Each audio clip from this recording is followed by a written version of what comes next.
Hello viewers, wherever you are. I will present the best news in for you.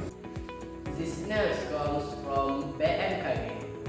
Rain with moderate to very heavy intensity accompanied by lightning and strong wind predicted to occur until 5 December 2024. Region is Java is on the list for the potential for moderate to heavy rain. Today, there are 22 areas in East Java, including the city of Surabaya, which are predicted to experience heavy rain, resulting in hydrometeorological disaster. The following is a list of areas in East Java where heavy rain is predicted. Today, summarized from BMKG.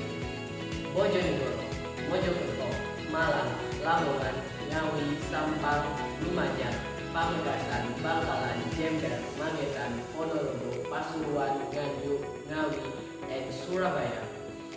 That's the news this time. See you and bye-bye.